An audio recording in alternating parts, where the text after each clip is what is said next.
famine épargnait les familles pauvres. J'ai le sentiment que j'ai pas accompli grand chose. Dieu m'a dit appuie sur pause. On a trimé, on a prié, on a prié. Il a sanctifié mon nom.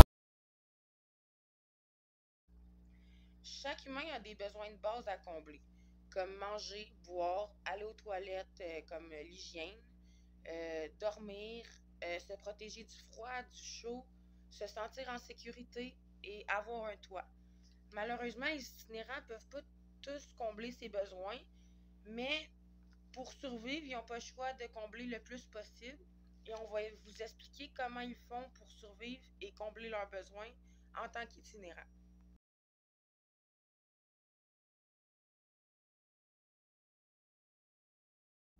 On va commencer par parler du premier besoin qui est de manger. Alors, comment les itinérants comblent leurs besoins pour manger? Malheureusement, les itinérants, ils n'ont pas toujours assez à manger. Puis quand ils se trouvent de quoi manger, c'est pas toujours équilibré. Puis dans le temps qu'on était dans la rue, moi et ma blonde, on a déjà, pendant une couple de fois, pendant 5 jours, sans manger rien, pas corps. Quand on est itinérant, on n'a pas de cuisine, on n'a pas d'appartement. Fait que c'est impossible de se faire à manger. Fait que on y va avec les dons des restaurants que, mettons, moi je vais rentrer, je vais expliquer ma situation, puis ils vont me donner à manger, ou il y a des ressources qui peuvent vous donner à manger. Qu'est-ce que je vais vous dire? C'est pas mal dégueulasse, mais j'ai pas honte de ça. J'avais pas le choix, c'était pour ma survie. Moi et ma blonde, on avait tellement faim qu'on a décidé d'aller fouiller des poubelles pour se nourrir. En plus, c'était vraiment dégueulasse. Là, on avait pris une bouchée, là, puis on a arrêté ça là. On a été malade toute la journée, puis c'était vraiment. Je suis pas fier d'une affaire que je faisais dans la rue, là. J'avais pas le choix pour me nourrir, c'est d'aller voler des épiceries ou des dépanneurs. Au début, quand on a commencé à être dans la rue, on connaissait pas les ressources, on connaissait rien, rien, rien. Mais un moment donné, on a commencé à connaître les ressources puis tout, puis les places qui peuvent donner à manger. Si jamais vous êtes en situation d'itinérance puis vous écoutez notre vidéo, on va vous montrer des photos des endroits où on pouvait aller se nourrir si vous ne connaissez pas encore le milieu de la rue et si vous voulez vous informer. On va vous dire où vous pouvez aller vous nourrir gratuitement et éviter de faire des délits inutiles.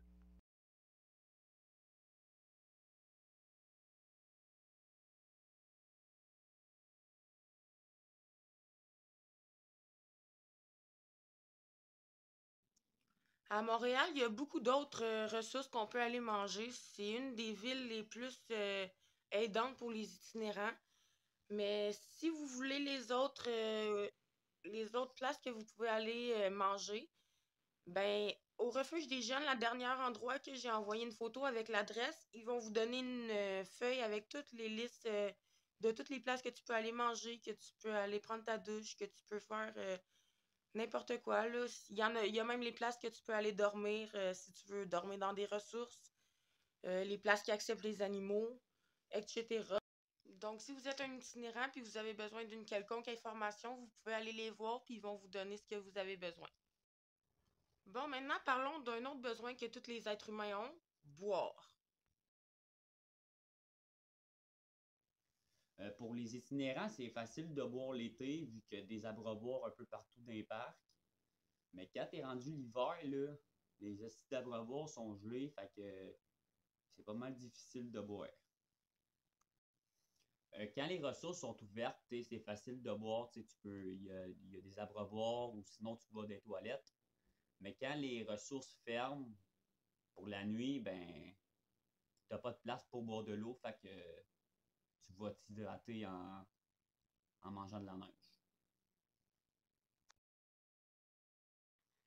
Sinon, tu pourrais bien te remplir plein de bouteilles d'eau pour avoir de l'eau en masse, mais ça devient lourd déjà que tu as beaucoup de stock. C'est difficile. Souvent, ça arrivait qu'on avait vraiment soif. Fait qu'on buvait de l'eau des ruisseaux, des lacs, mais c'est de l'eau pas potable. Puis nos chats, en plus, ils avaient soif. Mais quand on donnait de l'eau des ruisseaux, vu que c'était pas potable, mais ils n'en buvaient pas, fait que ça faisait chier. Dans ce temps-là, j'avais pas le choix. J'ai été faire du porte-à-porte pour avoir de l'eau pour mon chat, là. C'était vraiment important. On va maintenant parler d'un autre sujet essentiel pour les besoins de l'être humain, l'hygiène. Ben, dans la rue, c'est bien difficile d'aller aux toilettes parce que dans les toilettes des commerces, ils bloquent l'accès à cause qu'il y a eu des itinérants qui ont foutu le bordel pis tout. Fait que ça nous bloque l'accès d'un commerce pour aller aux toilettes. Si t'es chanceux, ben tu peux trouver une toilette publique, mais je te garantis pas qu'elle va être propre, là. Fait que tu vas être obligé d'aller pisser en arrière d'un arbre. Puis là, si t'as envie du numéro 2, ça c'est un autre défi, man, dans la rue. Dans la rue, c'est difficile de se laver parce qu'il y a des ressources. C'est pas chaque jour que tu peux te laver. C'est eux autres qui décident les journées. Puis peut-être que cette journée-là, t'es pas disponible. Fait que t'as pas le choix d'aller te laver dans un ruisseau, dans une rivière, sous la pluie, sur un abreuvoir, dans une toilette publique. Un autre des besoins fondamentaux de l'humain, c'est le dormir. Fait qu'on va parler un peu de comment que ça se passe pour dormir quand on est dans la rue.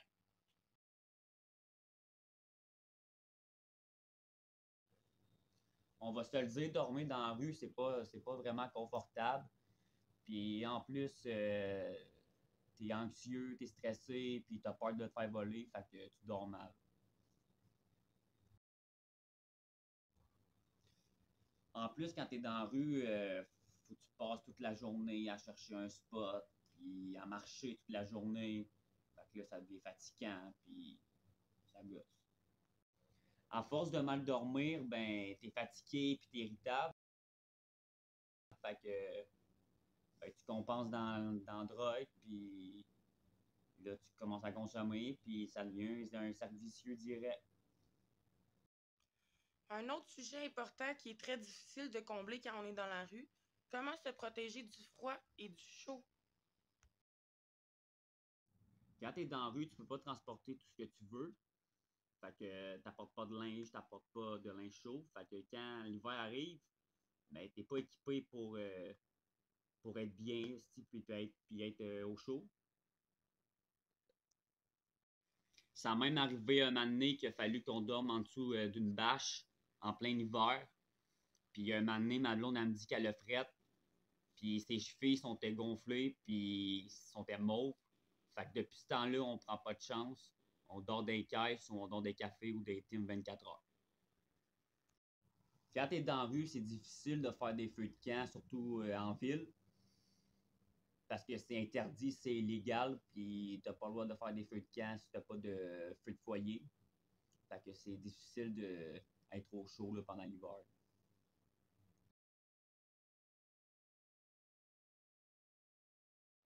L'hiver, les itinérants, ils vont aller dormir dans les entrées d'appartements, puis souvent, ils vont être là avec une couverture ou un sleeping bag. Il y a aussi des ressources ou des haltes chaleur, mais l'hiver, c'est quasiment tout le temps plein, là. C'est bien rare qu'il y a de la place. L'hiver, on est plus porté à consommer parce qu'il fait fret, puis quand on consomme, ça nous réchauffe.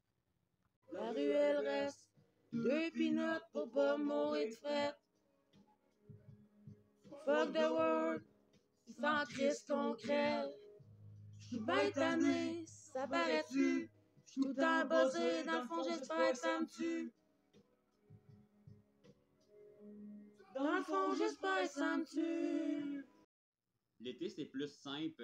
Quand t'as chaud, l'été, ben, t'as un qu'à aller en dessous de l'ombre ou aller te baigner dans la rivière, dans le lac, te mouiller avec un abreuvoir. Le prochain besoin qu'on va parler, c'est se sentir en sécurité. Puis ça, dans la rue, c'est pas une chose qui est facile pour se sentir en sécurité. Dans la rue, c'est difficile de trouver de la sécurité, vu que t'as pas de toit, fait que t'es livré à toi-même dans la rue. Fait que c'est quand même difficile. Puis quand tu dors, ben tu dors pas sur tes deux oreilles. Quand tu vis dans la rue, tu n'as pas le choix de vivre dans la peur et dans la paranoïa. Le seul moyen que j'ai trouvé pour me sentir en sécurité dans la rue, ben, c'est en consommant parce que je me sens plus en sécurité et je suis plus confiant.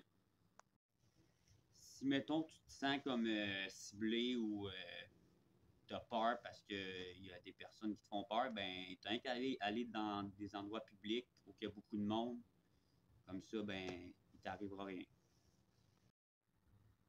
En tant qu'itinérant, ben, la police, moi, je trouve que ça me rassurait vraiment pas. Parce que c'est eux autres qui nous chassaient de partout, puis qu'à chaque fois, il fallait qu'on change de spot. Puis moi, j'ai vu beaucoup d'affaires de violence policière envers des personnes qui sont dans la rue, puis c'est vraiment pas drôle.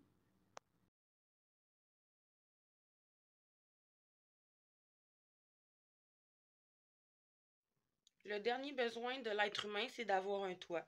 Puis en tant qu'itinérant, c'est impossible parce que c'est justement ce qui définit un itinérant de ne pas avoir de toit.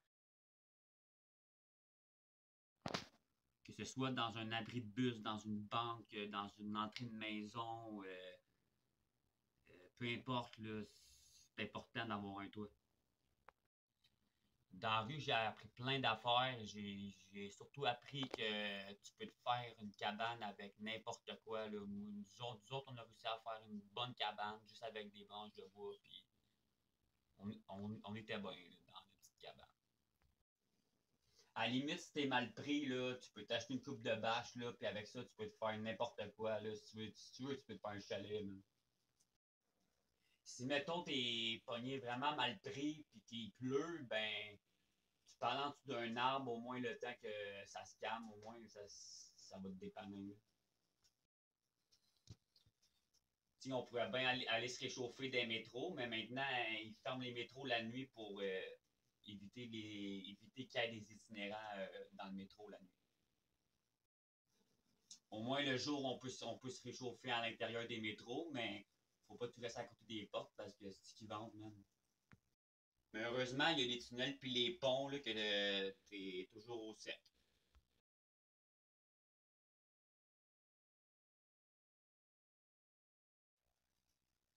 Quand t'es dans la rue puis il fait froid, ben t'essaies de trouver des solutions. T'essaies de trouver quelqu'un qui va t'héberger 2-3 jours. Sinon, si mettons tu trouves personne, ben tu vas dans les commerces. Donc, pour conclure la vidéo, je voulais vous montrer que tous les besoins de base d'un itinérant, de tous les humains en général, sont pas comblés quand on est un itinérant. Puis, c'est pas vrai qu'on peut pas survivre sans ces besoins de base-là, mais c'est vraiment difficile parce que c'est comme si on retournait au Moyen Âge parce qu'on n'avait plus rien à notre disposition. On possède juste la nature. Puis, qu'est-ce que t'as sur toi, c'est tout, là. T'as rien chez toi pour ranger des outils ou non, non, t'as 2, 3 morceaux de linge, puis rien. Moi, j'ai mon chat, mon chum, du linge, des couvertes quand il fait froid, mon panier, puis c'est tout. Fait que on apprend à se débrouiller avec qu'est-ce qu'on a, puis c'est ça l'important.